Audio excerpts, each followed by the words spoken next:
আসসালামু আলাইকুম। Django Bangla full tutorial beginners to অ্যাডভান্সের আজকের ভিডিওতে আপনাদের স্বাগতম।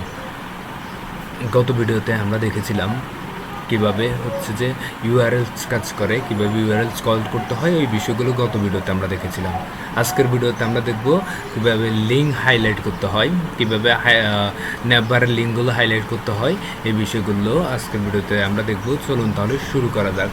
দেখুন, যেমন হচ্ছে আমরা এখন হোম পেজে আছি। হোম পেজে থাকার ফলে আমাদের যে এই মানে হচ্ছে এখানে ইন্ডিকেট বলতেছে আমরা হোম পেজ, এই ইন্ডিকেট মানে এই হাইলাইটটাই মানে কীভাবে করতে হয় এই বিষয়গুলো আজকে আমরা দেখব। এটা দুইভাবে দেখা যায়, দুটা ওয়েতেই করা যায়। আমরা হচ্ছে দুটা ওয়ে দেখবো জ্যাঙ্গোতে, দুটা ওয়েই আমরা আজকে দেখব। চলুন তাহলে আগে আমরা আমাদের কোড ব্লক ওপেন করে নিই। কোড ব্লক ওপেন করার পরে আমাদের এখানে হচ্ছে যে আমাদের হাইলাইটটা হবে যে এলআই যে ক্লাস আছে, এই ক্লাসটা যখন অ্যাক্টিভ হবে। আচ্ছা, এটা আগে বোঝানোর আগে আমি হচ্ছে সিএসএস একটু মানে হচ্ছে একটু কাজ করেছিলাম। সেটা যেমন হচ্ছে ন্যাভবার ইউএল, ন্যাভবারের পরে হচ্ছে এটা হচ্ছে যেমন আমরা এখানে আসি, এটা হচ্ছে আমাদের ন্যাভবার, ক্লাসের নেম হচ্ছে ন্যাভবার। ন্যাভবারের ভিতর কি আছে?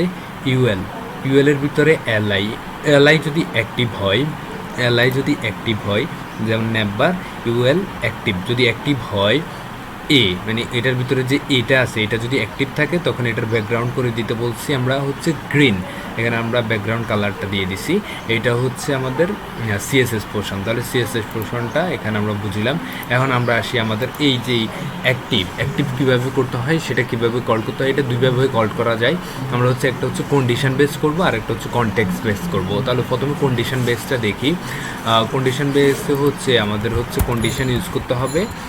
প্রথম হচ্ছে second bracket percentage, double percentage, এরপরে এখানে if request path dot path, request path equal, যদি আমাদের হচ্ছে আমাদের রিকোয়েস্ট পাথটা যদি এটা আমাদের পাথটা কি স্ল্যাশ, তাহলে আমাদের এখানে রিকোয়েস্ট পাথটা যদি স্ল্যাশ হয়,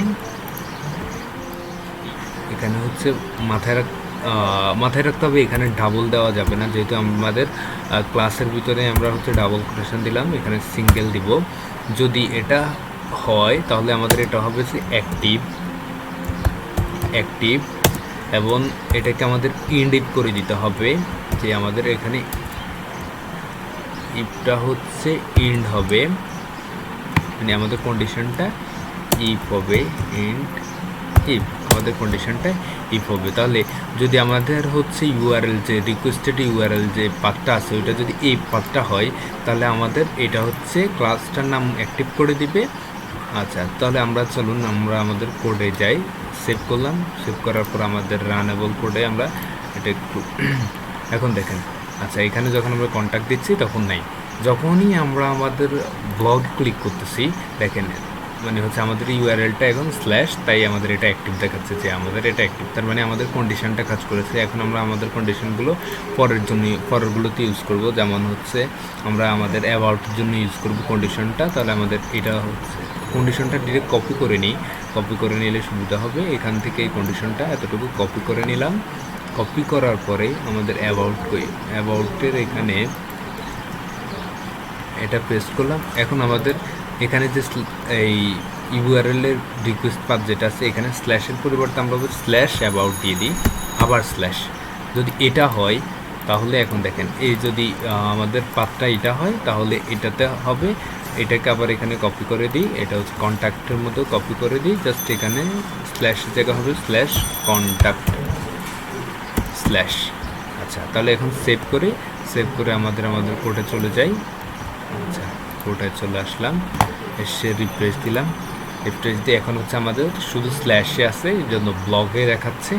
যখন আমরা অ্যাবাউটে ক্লিক করতেছি তখন অ্যাবাউটে হাইলাইট করতেছে, যখন কন্ট্যাক্টে ক্লিক করতেছি তখন কন্ট্যাক্টে হাইলাইট করতেছে। তাহলে আমাদের প্রথম ওয়েটা আমরা বুঝে গেছি কীভাবে কন্ডিশন বেস হাইলাইট করতে হয়, সে বিষয়টা আমরা এখানে বুঝে গিয়েছি। এখন আসেন আমরা কনটেক্সট বেস কীভাবে হবে।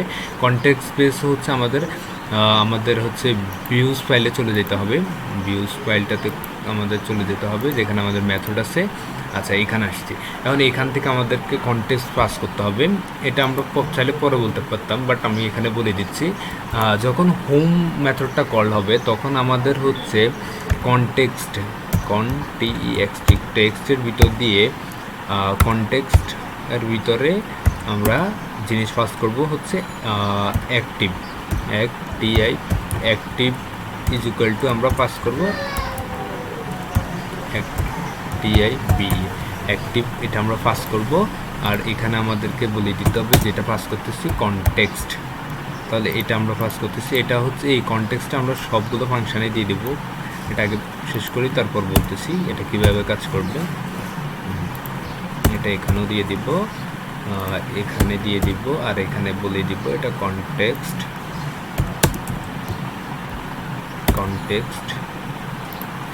এখানে বলে দিচ্ছি এটা কনটেক্সট, এখানেও বলে দিতে হবে কনটেক্সট। তাহলে কনটেক্সটটা ফার্স্ট সেভ করে দিতে হবে।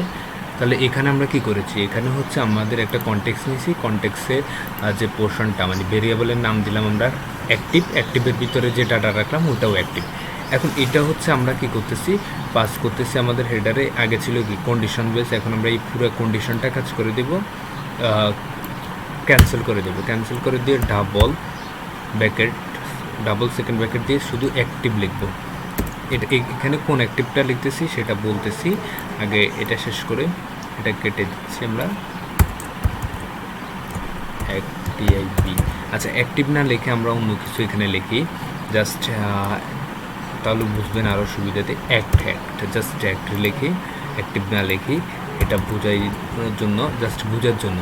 এখানেও কন্ডিশনে আমরা অ্যাক্টই লিখব, এটা ছিল কন্ডিশন বেস, এটা আমরা অ্যাক্ট লিখব, জাস্ট এসসিটি অ্যাক্ট। আসি এবার আমাদের ভিউজে চলে আসি, এটা ঠিক করি, এটা হচ্ছে অ্যাক্ট, আমাদের ভেরিয়েবল নেম হচ্ছে অ্যাক্ট, আর যেটা পাস হবে ডাটা ওইটা হচ্ছে অ্যাক্টিভ।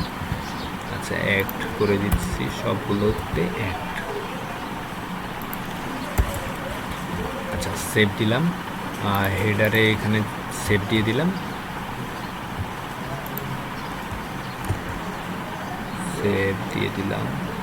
এখানে কোথায় যেন ইরোর দেখাচ্ছে। আচ্ছা, এখানে আমাদের যে ইরোরটা বলতেছে সেটা বলতেছে indicated error it does not match any outer indicated level. এখানে আমাদের ইন্ডিকেটেড লেভেলে ভুল দেখাচ্ছে কোথায়, আমাদের হচ্ছে কন্ট্যাক্ট যেই মানে হচ্ছে 16 নম্বর লাইনে, এখানে 16 নম্বর লাইন। এখানেও দেখেন, এখানে যখন আমরা ইন্টার দিচ্ছি তখন আমাদের দেখাচ্ছে কোথায়, বাট এখানে আমাদের এটা একটু বেশি এরিয়াতে চলে গেছে, ভিতরে চলে গেছে, যে জন্য আমাদের হচ্ছে বিএস কোড ইরোর দেখাচ্ছে। আর সেমভাবে অ্যাবাউটটাকে আমরা এভাবে করে দিই, দেখেন তাহলে এখন ইরোরটা চলে গিয়েছে। আচ্ছা, এখন আমাদের রানেবল ফাইলটা আমরা রান করে দেখি। আচ্ছা, এখন আমাদের এখানে হচ্ছে আমাদের কোনো ইন্ডিকেটর দেখাচ্ছে না, আমরা যেটাতেই ক্লিক করতেছি আমাদের কোড কিন্তু লেখা কমপ্লিট। এখানে আমরা অ্যাক্টিভ পাস করতেছি, এখানে অ্যাক্টিভটা ক্যাচ করতেছি অ্যাক্টের দ্বারা আমরা এখানে অ্যাক্টিভটা ক্যাচ করতেছি, বাট এখানে আমাদের হচ্ছে কোনো হচ্ছে কি দেখাচ্ছে না, হাইলাইট লিঙ্ক দেখাচ্ছে না। এটার কারণ হচ্ছে আমরা এখানে সবগুলো নামই সেম দিয়েছিলাম। এখানে যদি আসি, আমাদের এই অ্যাক্টের নাম, এই হোমের যে অ্যাক্টের নাম এটাও যেমন সেম, কন্ট্যাক্টের অ্যাক্টের নাম সেম, এখানে অ্যাক্টের নাম, এখন এখানে যে অ্যাক্ট দিচ্ছে এখানেও সবগুলো সেম। এর কারণে হচ্ছে যে সে বুঝতে পারতেছে না যে কোনটা আসলে অ্যাক্টিভ আছে। এই জন্য আমরা কী করবো, এখানে একটু হোম লিখে দিব, এটা হোমের অ্যাক্টিভ, এটা হচ্ছে কন্ট্যাক্টের অ্যাক্টিভ, এটা হচ্ছে আমাদের অ্যাবাউটের অ্যাক্টিভ। আচ্ছা, আর এখানে আসি আমরা, এখানে নামগুলো চেঞ্জ করে দেবো, এটা হচ্ছে আমাদের হোম, সো হোম, এরপর এটা হচ্ছে অ্যাবাউট, আর এটা হচ্ছে আমাদের কন্ট্যাক্ট। দেখি এখন সেভ দিলাম, এটাও সেভ দিলাম, সেভ দেওয়ার পর এখন আমরা এখানে আসি, রিফ্রেশ দিই। আচ্ছা, এটা এখন ইন্ডিকেটর কাজ করতেছে না। এটা যদি কাজ না করে আপনারা কি করবেন, কোডটাকে হচ্ছে অফ করে আবার রান করবেন, দরকার হলে ডিফারেন্ট পোর্টে, যেমন হচ্ছে আমি এখানে 4টা 8 দিয়ে দিলাম, মানে ডিফারেন্ট হচ্ছে ইউআরএলে অ্যাড অন করার ট্রাই করতেছি। এই দেখেন, এখন দেখেন ব্লগ কিন্তু এখন হাইলাইট করতেছে, এরপরে ব্লগ থেকে যখন আমরা অ্যাবাউটে ক্লিক করতেছি তখন অ্যাবাউট হাইলাইট করতেছি, আবার কন্ট্যাক্টে যখন ক্লিক করতেছি কন্ট্যাক্ট। তার মানে হচ্ছে আমাদের এই হাইলাইটটা কাজ করতেছে, লিঙ্ক হাইলাইটটা, এবং আমাদের যে এখান থেকে আমরা যে অ্যাক্টিভটা পাস করতেছি কনটেক্সটের মাধ্যমে, সেই অ্যাক্টিভটাও আমাদের এখানে ভালোভাবে কাজ করতেছে। তাহলে আশা করি আপনারা বুঝে গেছেন যে হচ্ছে কিভাবে লিঙ্ক হাইলাইট করতে হয়, ন্যাভবারের লিঙ্কটা কীভাবে হাইলাইট করতে হয়। এটা দুইটার মাধ্যমে আমরা আজকে দেখলাম, দুইটার মাধ্যমে আশা করি আপনাদের অনেক কাজে আসবে। আমাদের সাথে থাকার জন্য ধন্যবাদ। পরের ভিডিওগুলোতে আমাদের সাথে থাকবেন। এখন পর্যন্ত যারা আমাদের চ্যানেলটি সাবস্ক্রাইব করেনি তারা সাবস্ক্রাইব করে দিবেন এবং আপনাদের বন্ধুদের মধ্যে মাঝে ছড়িয়ে দিবেন, যাতে তারাও শিখতে পারে, তাদেরও উপকার হয়। পরের ভিডিও পর্যন্ত আমাদের সাথেই থাকুন। আল্লাহ হাফেজ, ধন্যবাদ।